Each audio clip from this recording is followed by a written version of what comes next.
And most Americans had no clue of who he was. And so, the first question is, who is this guy? Second question is, and it's a guy that named Straumanis, I can't throw stones. How do you pronounce his name? But this unknown leader, he had a vision for change. And we also had at that time an innovative way. We had a tool. There was this emerging technology. And so we used a state-of-the-art, at the time, digital strategy that had never been tried before. It was a risk, and it worked. In August of 2008, I remember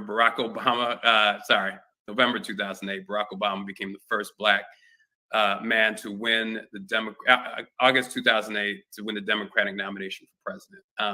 So where it goes. And I think this digital strategy, it helped this unknown guy win nearly 70 million votes in the 2008 presidential election. So look, there were many factors, right? He was charismatic. He was intelligent. He had a message people believed in. People were ready for change. But we brought people together in a way that no presidential candidate had done before.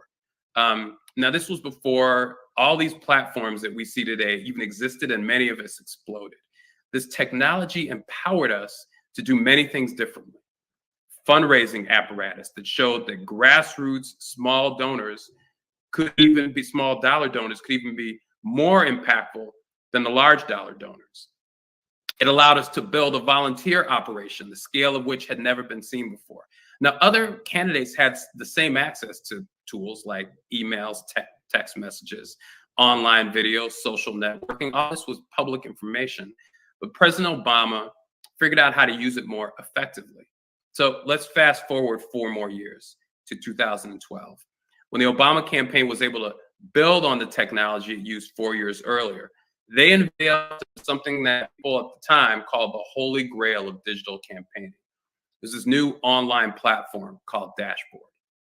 This platform, it aggregated information about potential voters that could be used to build an even larger volunteer base, able to pinpoint precisely which potential voters would support Barack Obama, which were undecided, and if they hadn't made up their mind yet, why not? Dashboard allowed volunteers to do phone banking, organize events, talk to campaign leaders from their laptops and smartphones. All this sounds like, pretty old school stuff right now. But at the time, it was transformative, and President Obama won the election again in 2012. Why do I say all this? It's because the Obama Foundation is here to build on and extend this legacy of innovation through technology, the centerpiece of the Obama Presidential Center that will preserve his legacy. So, talking about the Obama Presidential Center here, let me talk a little bit about what we're building, because I want you all to come make that trip to Chicago and come see it. In September, we broke ground on a 19-acre development on Chicago's south side, situated within the city's historic 500-acre park, Jackson Park. Now, this center isn't going to be my father or your father's presidential library with tall stacks of books and imposing oil paintings on the wall, tiptoeing around, and you have to talk all hushed. The Obama Presidential Center will be the first fully digital presidential center. It will have artifacts as part of museum exhibits on site, and I worked in the Obama administration, so I know this, 95% of the presidential records of the Obama administration were digital. Photos, videos, word processing documents, tweet, emails, and other common digital formats. All this is preserved. And this was a first nearly fully digital presidency. So we're going to make our archives fully digital as well. That's going to create more transparency and access for scholars around the world, not just those who wish to make the trek to what I think is the best city and the best part of the city in the world, the south side of Chicago. But if you're not there, they'll be available to you. But that allows us to practice a public space to make the experience at the Obama Presidential Center more exciting. We're not going to have this big vault with the documents in it. So that gives us room for an auditorium, a gym, a branch of the Chicago Public Library and more. And so this is not going to be, this will not be your father's presidential center. Now, there's a reason why we picked the South Side of Chicago to do this. It is because it is a sorry, I'm feedback here. Hello. Is everyone? I apologize for that. Not going to be your father's presidential center. Now, it's on the South Side because the South Side has a part of the city that has a deep history and culture, has one of the richest souls for Black culture, a destination point for the Great Migration, the birthplace of former First Lady, some say former, some say forever, Michelle Obama, and the place where President Obama worked as a community organizer before entering politics. I mean, you could walk around the South Side of Chicago and see the history of our country. You can see the history of gospel music, the blues, and more. So there's a lot here that's beautiful. And it is also a community that's faced a tremendous amount of adversity, historic redlining, segregation, and has felt the consequences of structural racism and suffered the decades of economic underinvestment. And today, that same neighborhood where we're building the center is virtually a digital desert. I mean, the folks there are connected to the internet, but they are disconnected from the economic and creative opportunities that so many take for granted. We intend to change that. So we're committed to bringing this to the South Side, a technological gem that will serve as an economic and creative engine to fuel growth. So look, we understand the power of digital technology and getting our message out. But we also know that many of our people, many of our neighbors, particularly young people, are way behind the digital curve. So how are we going to fix that?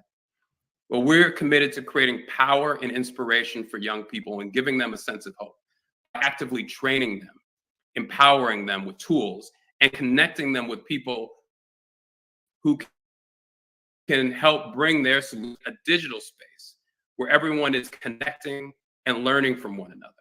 So one of the things that I see working right now at this foundation is we are training leaders in our own backyard and around the world to solve the problems that we're facing today.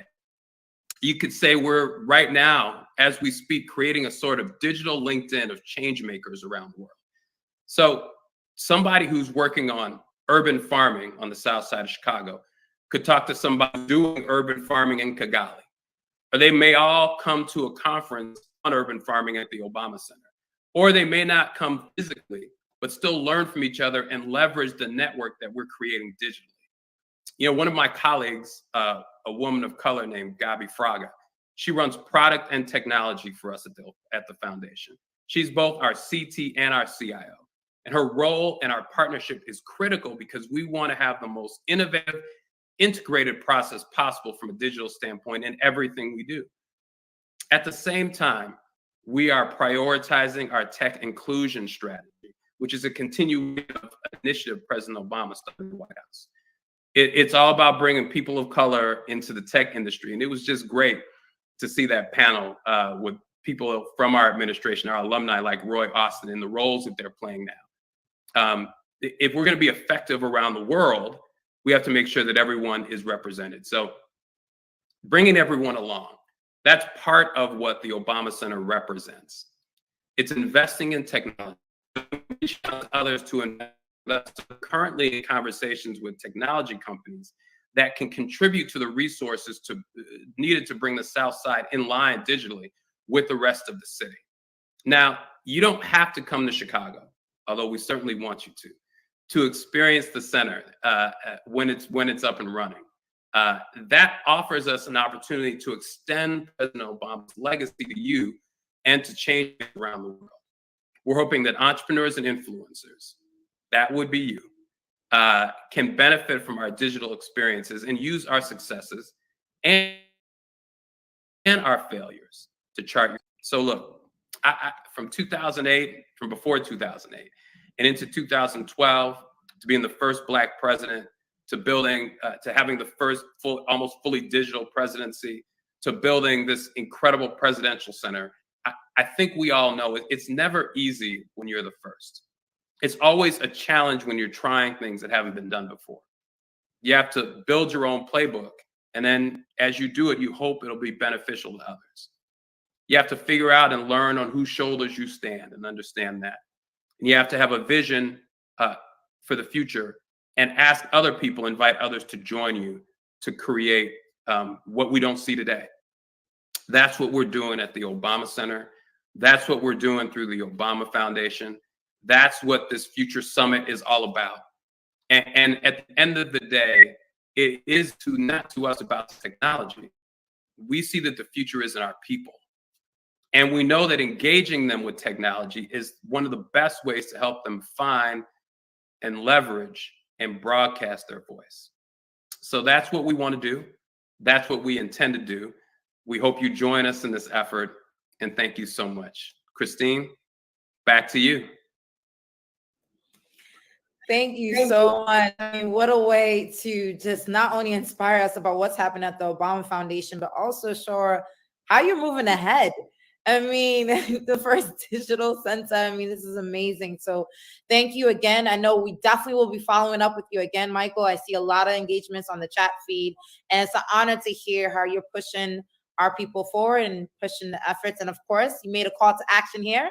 Ladies and gentlemen, you heard it right here first. So make sure to get on it, get on the website. And of course, it'll be an honor to stay in touch with you for next year. Thank you so much, Michael. Thank you. All right. Ladies and gentlemen, there you have it. What an amazing, amazing contribution from Michael from the Foundation. I see, again, the engagements on the chat feed. Let's keep the energy up. We'll definitely be sharing more information from the foundation via email, and because I see a lot of questions and comments and great feedback.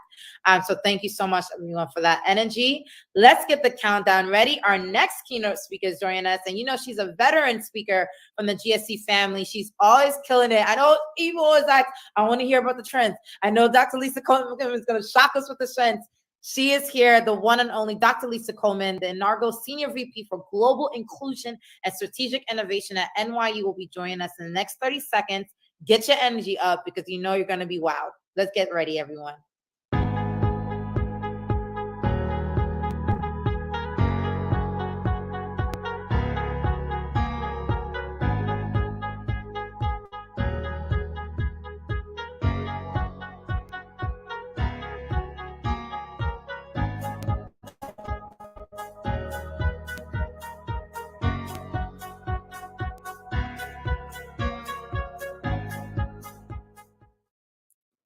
Hello, welcome back. Hello, it's so good to see you. Ditto. I want to get too gushy on this session, but I'm just so happy to see you, as always. Thank you. Fantastic to see you, Christine. A pleasure. Honestly, it's all mine, and on behalf of the whole community, as always, it's such an exciting time to see you again. So I'm going to pass it over to you. I know you're going to crush it with your PowerPoint. Like you always have all the facts, all the trends. Over to you, Dr. Lisa Coleman. It's an honor. Pass it over. Thank you so much, Christine, and welcome. Hello, everyone. I hope everyone's enjoying today's Afro Future Summit. I've been listening in the background to some of the other speakers. What a terrific panel and presentation from the Obama Foundation. I hope everyone is taking care there today. I'm going to talk a little bit about innovation and our futures. I want to make sure that everyone, I just want to say, I hope everyone's taking really good care. We know we continue to see a lot of stressors out there in the world. So really hope everyone's taking good care. And of course, thank you to everyone behind the scenes who's making this conference possible today. So I work at NYU. NYU is a global network. It's the largest private institution in the United States, and we have Sydney. We have 2 campuses, one in Abu Dhabi and Shanghai. So I'm constantly thinking about how we network the world, to go back to what Mike from the Obama Foundation was saying, right? How do we think about this across our areas? We know that we're still impacted by racial disparities and the legacies, whether people resource access, legal battles that we're still fighting, banking, housing, and of course, as we think about differential investments in terms of entrepreneurial and of course, startup companies. This disproportionate impact is grounded in a lot of different historical legacies. And of course, as we think about the massive amounts of scholarship, and we've seen this obviously during COVID as well. I have a few slides here today, but these slides, I'm not going to go through it, just to remind us that we have a history, right, of apartheid, histories of segregation that lead to digital exclusions and intersectional biases. So one of the things that I really also like to just draw our attention to is, if we think about what's happening with Black people globally, we also know there are differential impacts in terms of Black women, Black children, etc. This is a slide from the United States that talks about the intersectional impact. And if we think about the wealth gap in the United States, and this is really in relation to investments. So if we think about investments in startups and think about microfinancing for women and companies across the globe, we really need to think about that microfinancing in advanced ways. Because if we think about the wealth gap just here in the United States, white women, right, the median wealth for white women between the ages of 18 and 64, right, is about 36 and 49, excuse me, is $42,000. For Black women, it's $5. So $42,000 and $5. That's the legacy impact. So we're talking about investments. We really have to think about how those investments are made. To go back to what Mike and others have been saying about the digital divide, we know that we have a digital divide across the world. And we also know that there's an intersection with, right, socioeconomics. The global cost, the wealth gap between American whites and Blacks, is projected to cost the US economy, just the US economy, $1 trillion, $1.5 trillion between 2019 and 2028. So if we think about that, right, France could jump its GDP by 1.5% over the next 20 years. And we think about Brazil. I just use these statistics to talk about those global costs. We know that we have disruptors everywhere, right? Whether it's technology disruptors, cognition, automation of jobs, etc. And the other piece that I like to say is framing matters. To go back to what Mike was saying from the Obama Foundation, one of the ways that Obama, and I think if we even think about the legacy of someone like Martin Luther King, is they began to frame, right, Black and emerging populations as assets instead of deficits. So the actions that have been taken, right, if you think about even what Mike was talking about, the other form of work is individual, interpersonal, institutional, and structural. And those are the actions that we have to take. So if we think about the individual investments and then institutional structures that allow for those investments to grow. I say that part of the practice that we need to engage is this practice called transformation. I have the pleasure of being a chief diversity officer, and in South Africa, they call us chief transformation officers. So chief strategy, chief transformation, about transforming society and moving into this asset and strength model that I mentioned earlier, and really thinking about what are the growth opportunities if we think about global Blackness, if we think about digitization and interconnectedness, if we thought about global broadband access, right? And we know we have some measures here in the United States even at the legal levels to think about how do we create that. Digital inclusion and collective empowerment, and so many people have been talking about this, right? Ensuring that we have the robust services and access to resources that would allow for that digital inclusion. The digital collaborative revolution, and since so many speakers have talked about this before, I'm not going to go into as much detail as I normally would.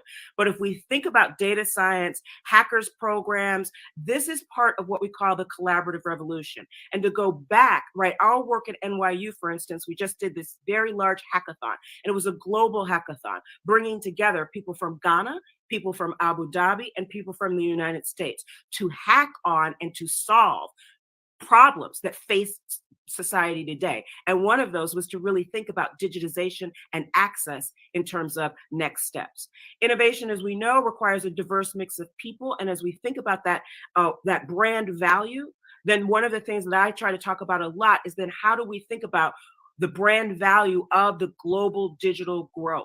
And we know that this digital growth is also happening in places like Eritrea, for instance, where we're seeing kids take computer parts and put those parts back together, right? So we have to also think about that, the ways in which we're seeing growth in ways that are sometimes not measured. So in these slides, what I say is we have to dig into those measurements. I do a lot of work actually across the continent and get to work with, right, emerging populations. And as we think about that, we have to think about the sustainability, the environment, the social and the governance, and then how we're engaging, of course, individuals. What I say here, and I'll just pause here to say here at NYU, I sort of alluded to this, we're engaging in multi-sector partnerships. Everything from thinking about the creation of cyber academies, and some of you may have heard about these cyber academies, to funnel and create new pathways and pipelines for individuals, to really think about multi-sector partnerships with organizations, right, like Zoom. One of the reasons you're able to put your pronouns into Zoom today is because of NYU. We had a partnership with, right, Zoom to make that happen. And as we go on, of course, continue to do these partnerships. I heard earlier about archive, to really think about archiving the work of Black women and digitizing that work, because we know globally there is no digitization of that work. Tapping into transgenerational opportunities, I cannot say enough about this.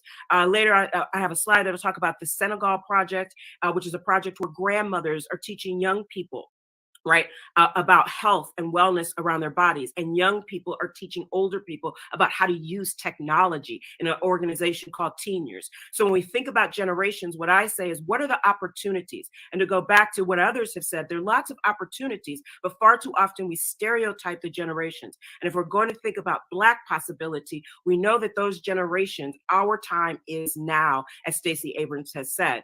And if we think about the legacies of media, I was so glad to hear Mike talk about these legacies, particularly in the Obama administration. But we know that Black people have used media in really strong and positive ways prior to the Obama administration. Decolonialism, abolition, the civil rights movement with Fannie Lou Hamer and people like Martin Luther King Jr., etc., using the media to transform, to change society. So how do we continue to do that? Obviously, Obama, Black Lives Matter, and thinking about, I cannot say enough about digital archives, because digital archives allow us to collect that information that can rectify the histories that and actually record the histories that have been lost, to allow for greater investments. And we can think about the museum, the new museum focused on people of African descent here in the United States. The opportunities are endless. The combined Black spending by Black households has increased, many of you know, by 5%, outpacing white households by 3%. Right? The median age of Black Americans is 34. They're a decade younger. And thinking about the medium, and we think about the growth opportunities in emerging populations. If you go back to that generation slide that I just showed you, what we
best work will happen across these sectors and bringing multi-sectors together. Higher education, with government, with corporations. If we're going to solve big problems and really think about access and resources, we're going to need to bring those types of organizations together. Corporations aren't going to be able to do it by themselves. Higher ed won't be able to do it by themselves, and neither will governments. And that is what we're starting to see. We saw it during the COVID pandemic, and this is the time to really think about those multi-sector, multi-dimensional partnerships that allow for new kinds of investment and resource allocations. Thank you very much. I'm so appreciative, and I hope that everyone continues to take very good care. As always, thank you so much. I can't even follow up to that. Always an honor to have you, Dr. Lisa Coleman. A lot of food for thought. We're going to have to break this down. It's a great opportunity. Thank you so much. And we'll talk soon. Thank you so much. Take good care now. All right. Bye-bye. Bye. All right, ladies and gentlemen, there you have it. Dr. Lisa Coleman dropping the facts, the trends, and the opportunities. I think she mentioned 300 billion just looking inward. I mean, too much is said about all the deficits, the challenges that we face as a community. And what I love about what she shared is all the opportunities that we have to tap into, even if we just focus on us and focus on what we have as a community. So hopefully that resonated with you guys, because it was more than inspiration. It was facts and data to back it. I'm looking forward to now transitioning to our next keynote speakers, who will be engaging with you throughout the day. But before that happens, let's get ready also for the next panel break. Session 3, the investment ecosystem of the future. Dynamic influencers, moderated by the lovely Tana, Chief of Staff. Our Harlem Capital will be engaged in this conversation. Before we transition, let's do a quick year in review recap, and then we'll welcome the next panel onto the stage.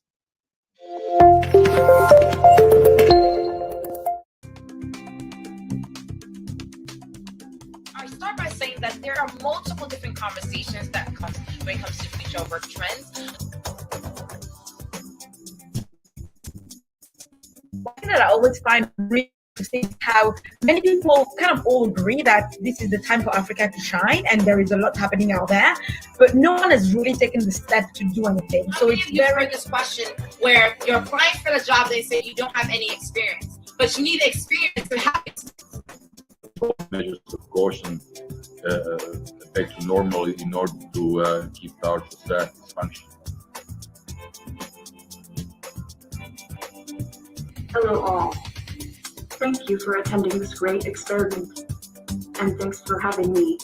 It is an honor to be a keynote speaker for the first summit where the audience does not have to wear pants. I want to reframe artificial intelligence, reframe AI as a potential remover of fear and not the cause. I'm sure this is something that we hear a lot in our various businesses and our conversations, that AI is going to be this global catastrophic risk in us all, especially if you're fans of sci-fi. So the blockchain and cryptocurrency represent a whole new different world. It's like a different universe in which we get to So in this particular program, we did a documentary about quarantine like in Hangzhou, China, when COVID first hit.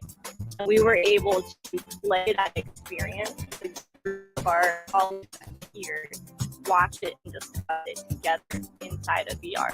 AI and quantum computing and brain-computer interfacing and the future of computing, it's all based on mastery of matter at the nano scale.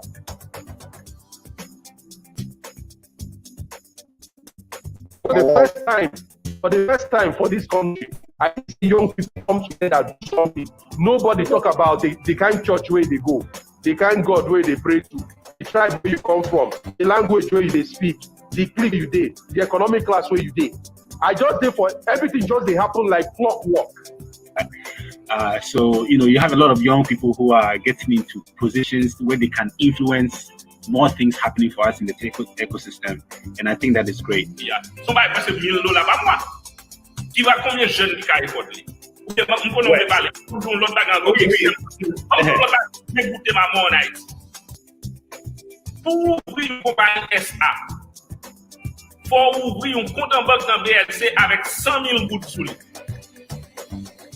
L'offre ouvrir une compagnie ça, Ou al nan BNC, yo dou fò rouvre moun lot kote anko. Sak pi dak 100,000 gout la.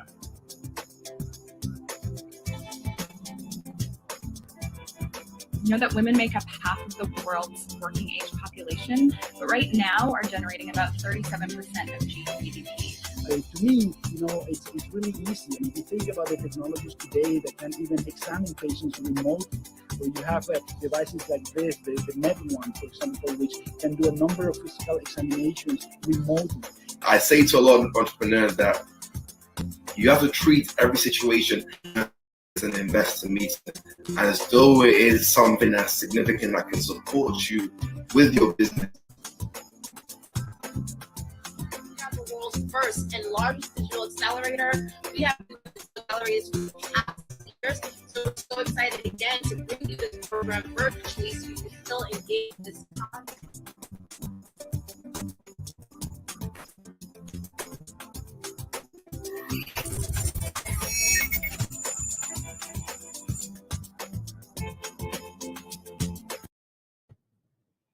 All right, ladies and gentlemen, we're back from break. Let's kick it off with the wonderful Tanya. We'll kick off the next session. Thank you, ladies and gentlemen. Hello, everybody. So